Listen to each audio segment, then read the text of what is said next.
ಸಾತ್ವಿಕ ಧರ್ಮಾತ್ಮರೇ, ಇಂದು ಭಕ್ತಿ ವಿಷಯವಾಗಿ ಮುಂದುವರೆದ ಭಾಗವನ್ನು ಒಂದಷ್ಟು ಚಿಂತನೆ ಮಾಡೋಣ. ನಾವು ಅನೇಕ ಪಾಪ ಕರ್ಮಗಳಿಂದ ಮುಕ್ತರಾಗಲಿಕ್ಕಾಗಿ ಭಗವಂತನ ದರ್ಶನಕ್ಕಾಗಿ ಅನೇಕ ಕ್ಷೇತ್ರಗಳಿಗೆ ಹೋಗ್ತಾ ಇದ್ದೇವೆ. ಆ ಕ್ಷೇತ್ರಗಳಿಗೆ ಹೋದಾಗ ನಾವು ಹೇಗೆ ನಡ್ಕೋಬೇಕು ಅನ್ನೋ ವಿಷಯವಾಗಿ ಒಂದಷ್ಟು ಚಿಂತನೆ ಮಾಡೋಣ. ಯಾವುದೇ ಧರ್ಮಕ್ಷೇತ್ರಗಳಿಗೆ ಹೋದಾಗ ಮೊದಲು ಆ ಕ್ಷೇತ್ರದ ಕರ್ತೃವಿನ ಯಾವ ಕಲಶದ ದರ್ಶನವನ್ನು ಮಾಡ್ಕೋಬೇಕು. ಆನಂತರದಲ್ಲಿ ಆ ಕರ್ತೃವಿನ ಪಾದವನ್ನು ದರ್ಶನ ಮಾಡಬೇಕು. ಪಾದದಿಂದ ಪೂರ ಶರೀರದ ಅಂಗಗಳನ್ನು ದರ್ಶನ ಮಾಡ್ತಾ ಮಾಡ್ತಾ ಬರಬೇಕು. ಆ ದರ್ಶನ ಮಾಡಿದಂಥ ಭಗವಂತನ ಎಲ್ಲ ಪ್ರತಿಯನ್ನು ಅಂತರಂಗದಲ್ಲಿ ಹೃದಯದಲ್ಲಿ ಅದನ್ನು ಗಟ್ಟಿಯಾಗಿ ಹಿಡ್ಕೋಬೇಕು. ಆನಂತರದಲ್ಲಿ ಭಕ್ತಿಯಲ್ಲಿ 4 ವಿಧಗಳಿದ್ದಾವೆ: ರೂಪಭಕ್ತಿ, ನಾಮಭಕ್ತಿ, ಲೀಲಾಭಕ್ತಿ, ಆನಂತರದಲ್ಲಿ ಧಾಮಭಕ್ತಿ ಅಂತ ಕರ್ಕೊಂಡು ಬಂದಿದ್ದಾರೆ. ಮೊದಲನೇದು ಯಾವುದು ಅಂತ ಕೇಳಿದರೆ ನಾಮಭಕ್ತಿ. ನಾವು ಯಾವ ಕ್ಷೇತ್ರಕ್ಕೆ ಹೋಗಿರ್ತೇವೋ ಆ ಕ್ಷೇತ್ರದ ಕರ್ತೃವಿನ ಹೆಸರಿನಿಂದ ಜಪವನ್ನು ಮಾಡತಕ್ಕಂಥದ್ದು, ತಪವನ್ನು ಮಾಡತಕ್ಕಂಥದ್ದು, ಧ್ಯಾನವನ್ನು ಮಾಡತಕ್ಕಂಥದ್ದು, ಸ್ಮರಣೆಯನ್ನು ಮಾಡತಕ್ಕಂಥದ್ದು, ಆ ಕರ್ತೃವಿನ ಹೆಸರನ್ನು ಪುನಃ ಅದನ್ನು ಮನಸ್ಸಲ್ಲಿ ಪ್ರಾರ್ಥಿಸುವಂಥದ್ದು, ಇದಕ್ಕೆ ನಾಮಭಕ್ತಿ ಅಂತ ಕರೀತಾ ಇದ್ದಾರೆ. ನಾಮ ಜಪ ಅಂತ ಕೂಡ ಕರೀತಾ ಇದ್ದಾರೆ. ಇನ್ನು ರೂಪಭಕ್ತಿ ಅಂತ ಅಂದರೆ ಭಗವಂತನ ರೂಪವನ್ನು ಕಣ್ಣಲ್ಲಿ ತುಂಬಿಕೊಂಡು, ಉದಾಹರಣೆಗೆ ಹೇಳಿದ್ವಲ್ಲ, ಆ ಪ್ರಕಾರ ದರ್ಶನವನ್ನು ಮಾಡ್ಕೋಬೇಕು. ಆ ಕರ್ತೃವಿನ ರೂಪವನ್ನು ನಮ್ಮ ಹೃದಯದಲ್ಲಿ ತುಂಬಿಕೊಂಡು ಪುನಃ ಅದನ್ನು ನೆನೆಸಿಕೊಳ್ಳುವಂಥದ್ದಕ್ಕೆ ರೂಪಭಕ್ತಿ ಅಂತ ಕರ್ಕೊಂಡು ಬಂದಿದ್ದಾರೆ. ಇನ್ನು ಲೀಲಾಭಕ್ತಿ, ಲೀಲೆಗಳು, ಆ ಕ್ಷೇತ್ರದ ಕರ್ತೃವಿನ ಲೀಲೆಗಳು ಏನೇನಿದ್ವು, ಯಾವ ರೀತಿ ಭಕ್ತರನ್ನು ಉದ್ಧಾರ ಮಾಡಿದ್ದಾನೆ, ಯಾವ ರೀತಿ ದುಷ್ಟರ ಸಂಹಾರ ಮಾಡಿದ್ದಾನೆ, ಯಾವ ಸಂದರ್ಭದಲ್ಲಿ ಆ ಭಗವಂತ ರಕ್ಷಣೆ ಮಾಡಿದ್ದಾನೆ ಅನ್ನುವಂಥ ಅವನ ಲೀಲೆಗಳನ್ನು, ಅವನ ಕ್ರಿಯೆಗಳನ್ನು ಅದನ್ನು ಸ್ಮರಿಸುವಂಥದ್ದಕ್ಕೆ ಲೀಲಾಭಕ್ತಿ ಅಂತ ಕರೀತಾ ಇದ್ದಾರೆ. ಇನ್ನು ಧಾಮಭಕ್ತಿ ಅಂತ ಅಂದರೆ ಧಾಮ ಅಂದರೆ ಕ್ಷೇತ್ರ. ನಾವು ಯಾವ ಕ್ಷೇತ್ರಕ್ಕೆ ಹೋಗಿದ್ದೇವೋ ಆ ಕ್ಷೇತ್ರದ ಕರ್ತೃವಿನ, ಆ ಕ್ಷೇತ್ರದ ನಿಯಮಗಳನ್ನು ಪರಿಪಾಲಿಸುವಂಥದ್ದು. ಆ ಕ್ಷೇತ್ರದ ನಿಯಮ, ಆಚಾರ, ವಿಚಾರ, ಪರಂಪರೆ, ತತ್ವ, ಸಿದ್ಧಾಂತಗಳು ಏನಿದ್ದಾವೆ ಅದಕ್ಕೆ ಅನುಸಾರವಾಗಿ ನಾವು ನಡ್ಕೋಬೇಕು. ಆ ಕ್ಷೇತ್ರದ ಪರಂಪರೆಯನ್ನು ಪ್ರಶ್ನಿಸುವ ಅಧಿಕಾರ ನಮಗಿಲ್ಲ. ಆ ಕ್ಷೇತ್ರದ ನಡೆಯನ್ನು ಅದನ್ನು ವಿರುದ್ಧವಾಗಿ ನಡ್ಕೊಳ್ಳುವಂಥ ಜವಾಬ್ದಾರಿ ನಮ್ಮದಾಗೋದಿಲ್ಲ. ಹಾಗಾಗಿ ನಾವು ಆ ಕ್ಷೇತ್ರದ ಪರಂಪರೆಯನ್ನು ಪರಿಪಾಲಿಸುವಂಥದ್ದು ನಮ್ಮ ಕರ್ತವ್ಯ ಅಂತಕ್ಕಂಥ ಮಾತನ್ನು ಹೇಳ್ತಾ ಅದಕ್ಕೆ ಹೇಳ್ತಾ ಇದ್ದಾರೆ ಧಾಮಭಕ್ತಿ, ಅರ್ಥ ಕ್ಷೇತ್ರ ಭಕ್ತಿ ಅಂತ ಕರ್ಕೊಂಡು ಬಂದಿದ್ದಾರೆ. ಅದರ ಜೊತೆಯಲ್ಲಿ ಭಕ್ತಿಯಲ್ಲಿ ಬಹಳ ವಿಶೇಷವಾಗಿ ನಾವು ನಿಯಮಯುತವಾಗಿ ನೋಡಬೇಕು ಅಂತ ಕೇಳಿದರೆ, ಭಕ್ತಿ ಅನ್ನೋ ಶಬ್ದಕ್ಕೆ ಪರಮ ಅನ್ನುವಂಥ ಶಬ್ದ ಎಲ್ಲಿ ಸೇರುತ್ತಲ್ಲ ಅದು ಕೊನೆ ಶಬ್ದ. ಪರಮ ಅನ್ನುವಂಥ ಶಬ್ದಕ್ಕಿಂತ ಮುಂದಿನ ಶಬ್ದ ಮತ್ತೊಂದಿಲ್ಲ. ಅದು ಏನು ಅಂತ ಕೇಳಿ ಶಿಖಾಮಣಿ ಇದ್ದ ಹಾಗೆ, ಆನಂತರದಲ್ಲಿ ವಜ್ರ ಇದ್ದ ಹಾಗೆ, ಆನಂತರ ಕೊನೆಯ ಶಬ್ದ ಅದು. ಯಾಕೆ ಅಂತ ಕೇಳಿದರೆ, ಉದಾಹರಣೆಗೆ ಸುಖ ಅಂತ ಹೇಳ್ತೇವೆ. ಸುಖ ಮುಂದೆ ಪರಮ ಸುಖ. ಸುಖ ಅಂದರೆ ಏನು? ನಾವು ಕೆಲವೊಂದು ಸಂದರ್ಭಗಳಲ್ಲಿ ಕೆಲವು ವಸ್ತುಗಳಿಂದ ಸುಖವನ್ನು ಪಡ್ತೇವೆ. ವಾಹನಗಳಿಂದ, ಭೂಮಿಯಿಂದ, ಆನಂತರ ಮನೆಗಳಿಂದ, ಆನಂತರ ಅನೇಕ ವಸ್ತುಗಳಿಂದ ಸುಖವನ್ನು ಪಡ್ತೇವೆ. ಬೇಸಿಗೆಯಲ್ಲಿ ಕೆಲವು ವ್ಯವಸ್ಥೆಯಿಂದ ಸುಖವನ್ನು ಪಡ್ತೇವೆ. ಚಳಿಗಾಲದಲ್ಲಿ ಕೆಲವೊಂದು ವ್ಯವಸ್ಥೆ ಸ್ಥಿತಿಗತಿಯಿಂದ ಸುಖವನ್ನು ಪಡ್ತೇವೆ.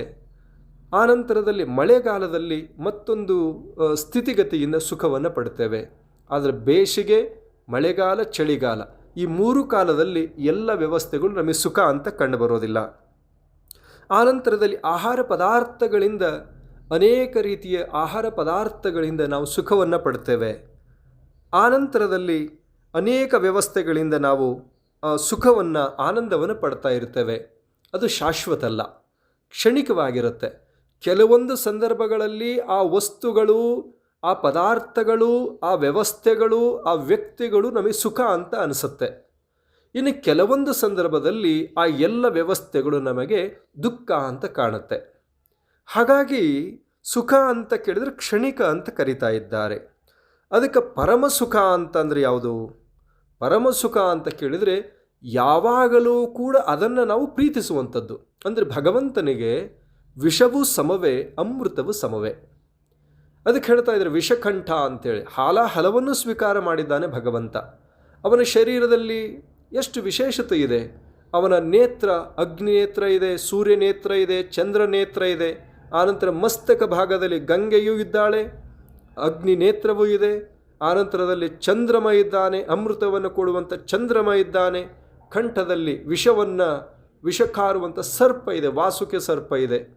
ಎಲ್ಲದೂ ಅವನಲ್ಲಿದೆ, ಆದರೆ ಅವನ ಶರೀರದ ಮೇಲೆ ಏನನ್ನೂ ಧರಿಸ್ಕೊಂಡಿಲ್ಲ. ಅವನು ಹೇಗಿದ್ದಾನೆ ಭಗವಂತ? ಅವನು ಮೃಗಚರ್ಮಾಂಬರವನ್ನು ಧರಿಸಿಕೊಂಡಿದ್ದಾನೆ. ಅವನು ಸ್ಮಶಾನದಲ್ಲಿ ವಾಸ ಮಾಡ್ತಾ ಇದ್ದಾನೆ. ಆನಂತರದಲ್ಲಿ ಅವನ ಸಹಚರರು ಯಾರು ಅಂತ ಕೇಳಿದರೆ ಭೂತ ಪ್ರೇತಗಳು ಕೂಡ ಶಿವನ ಸಹಚರರಿದ್ದಾರೆ. ಆನಂತರದಲ್ಲಿ ಪಶು ಪಕ್ಷಿಗಳು ಕೂಡ ಅವನ ಅಧೀನದಲ್ಲಿದ್ದಾರೆ. ಎಲ್ಲರಲ್ಲಿಯೂ ಯಾವಾಗಲೂ ಪ್ರೀತಿಯನ್ನು, ಆನಂದವನ್ನು, ಸ್ವಾದವನ್ನು, ಸುಖವನ್ನು, ನೆಮ್ಮದಿಯನ್ನು ಕಾಣುವಂಥವನು ಅವನೇ ಪರಮಶಿವ. ಅದಕ್ಕೆ ಹೇಳ್ತಾ ಇದ್ದಾರೆ ಯಾವುದು ಅಂತ ಕೇಳಿದರೆ, ನಾವು ಕೆಲವಷ್ಟು ಸಮಯ ಸುಖ ಅಂತೇವೆ, ಇನ್ನು ಕೆಲವಷ್ಟು ಸಮಯ ದುಃಖ ಅಂತೇವಲ್ಲ, ಇದು ಕ್ಷಣಿಕ ಅಂತ ಕರೀತಾ ಇದ್ದಾರೆ. ಪರಮ ಸುಖ ಅಂತ ಕೇಳಿದರೆ ಯಾವಾಗಲೂ ಅದು ನಮಗೆ ಸುಖವನ್ನು ಕೊಡುವಂಥ ವ್ಯವಸ್ಥೆ, ಅದಕ್ಕೆ ಪರಮ ಸುಖ ಅಂತ ಕರೀತಾ ಇದ್ದಾರೆ. ಇನ್ನು ಭಕ್ತಿ ಮತ್ತು ಪರಮ ಭಕ್ತಿ. ಭಕ್ತಿ ಅಂತ ಕೇಳಿದರೆ ನಾವು ಭಗವಂತನಲ್ಲಿ ಭಕ್ತಿಯಿಂದ ನಡ್ಕೋತೇವೆ, ಭಕ್ತಿ ಮಾಡ್ತೇವೆ. ಅಂದರೆ ನಾವು ನಮ್ಮ ಕ್ರಿಯೆಗಳಿಗಾಗಿ ಭಕ್ತಿಯನ್ನು ಸಮರ್ಪಣೆ ಮಾಡ್ತೇವೆ, ಅನೇಕ ರೀತಿ ಭಕ್ತಿಯನ್ನು ಸಮರ್ಪಿಸ್ತಾ ಇದ್ದೇವೆ.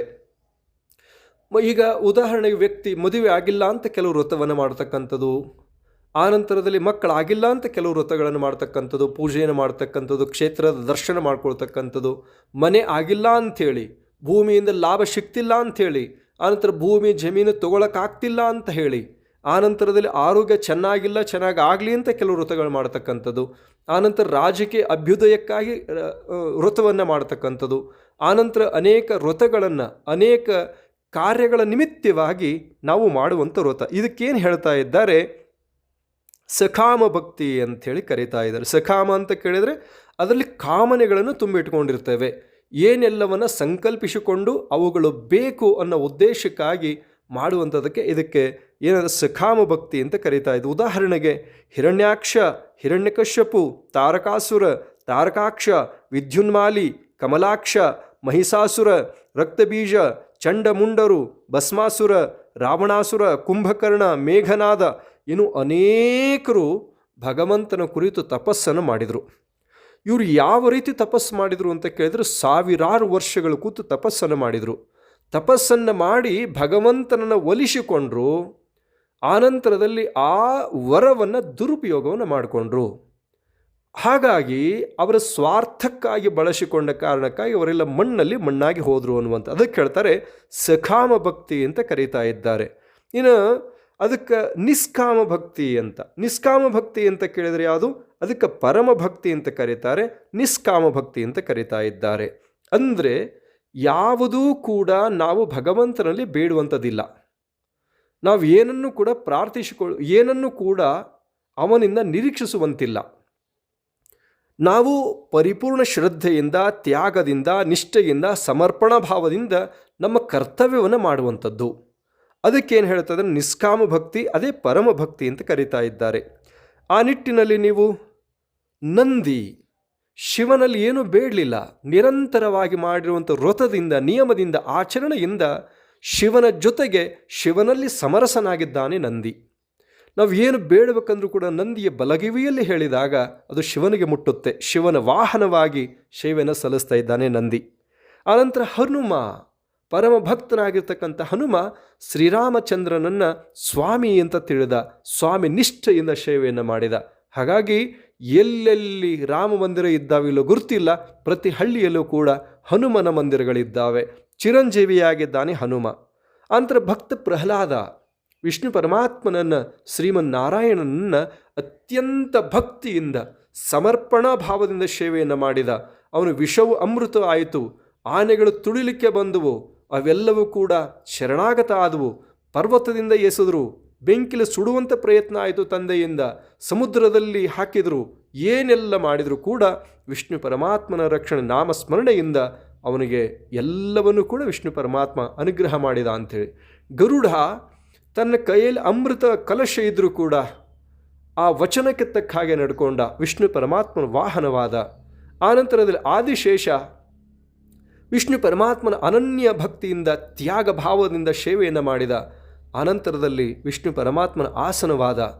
ವಾಸುಕಿ ಭಗವಂತನನ್ನು ಕುರಿತು ಅನೇಕ ಕಠೋರ ತಪಸ್ಸನ್ನು ಮಾಡಿ ಭಗವಂತನಲ್ಲಿ ಸಮರ್ಪಣಾ ಭಾವದಿಂದ ನಡ್ಕೊಂಡ, ಶಿವನಿಗೆ ಕಂಠಾಭರಣವಾದ. ಅಂದರೆ ಇವೆಲ್ಲವನ್ನು ಹೇಳುವಂಥ ಉದ್ದೇಶ ಏನು ಅಂತ ಕೇಳಿದರೆ, ಇದಕ್ಕೇನು ಹೇಳ್ತಾ ಇದ್ದಾರೆ, ಪರಮಭಕ್ತಿ ಅಂತಂದರೆ ಕೊನೆಯ ಅವಸ್ಥೆ ಇದು. ನಾವು ಏನನ್ನು ಬೇಡುವಂಥದ್ದಿಲ್ಲ, ನಾವೇನು ಬೇಡುವ ಅವಶ್ಯಕತೆ ಇಲ್ಲ, ಎಲ್ಲವನ್ನು ಕೊಡುವ ಆತ ಅವನು ಭಗವಂತ. ಅದಕ್ಕೆ ಹೇಳ್ತಾ ಇದ್ದಾರೆ, ತ್ಯಾಗೇನೈಕೆ ಅಮೃತತ್ವ ಮಾನಸುಹು. ತ್ಯಾಗದಲ್ಲಿ ದೊಡ್ಡ ಕ್ರಿಯೆ ಇರುತ್ತೆ, ದೊಡ್ಡ ಶಕ್ತಿ ಇರುತ್ತೆ, ದೊಡ್ಡ ತತ್ವವಿರುತ್ತೆ, ದೊಡ್ಡ ನಿಯಮ ಇದೆ. ಹಾಗಾಗಿ ಆ ರೀತಿ ನಾವು ನಡೆದುಕೊಂಡದ್ದೇ ಆದಲ್ಲಿ ಅದಕ್ಕೆ ಹೇಳ್ತಾರೆ ಪರಮಭಕ್ತಿ ಅಂತ ಕರೀತಾ ಇದ್ದಾರೆ. ಅಂಥ ಭಕ್ತಿ ಹೋಗ್ತಕ್ಕಂಥದ್ದು ಬಹಳ ಕಠಿಣ. ಆದರೂ ಕೂಡ ಸಾಧನೆ ಮಾಡ್ತಾ ಮಾಡ್ತಾ ಮಾಡ್ತಾ ಮಾಡ್ತಾ ಆ ವ್ಯಕ್ತಿ ಏನಾಗ್ತಾ ಇದ್ದಾನೆ, ಸಾಧನೆಯ ಶಿರೋಮಣಿಯಾಗಿ ಪರಮಾತ್ಮನ ಸ್ವರೂಪವೇ ಆಗ್ತಾ ಇದ್ದಾನೆ ಅಂತಕ್ಕಂಥದ್ದು. ಅದಕ್ಕಾಗಿ ಅಂಥ ಭಕ್ತಿಯ ಅವಸ್ಥೆಯನ್ನು ನಾವೆಲ್ಲರೂ ಕೂಡ ಪಡೆಯುವಂಥ ಪ್ರಯತ್ನವನ್ನು ಮಾಡೋಣ. ನಿಷ್ಕಾಮ ಭಕ್ತಿ, ಅದೇ ಪರಮಭಕ್ತಿ ಎನ್ನುವಂಥದ್ದನ್ನು ಮತ್ತೊಮ್ಮೆ ತಿಳಿಸಿ ಈ ಸಂದೇಶಕ್ಕೆ ವಿರಾಮ ಕೊಡ್ತೇವೆ. ಓಂ ಶುಭಯಾತ್.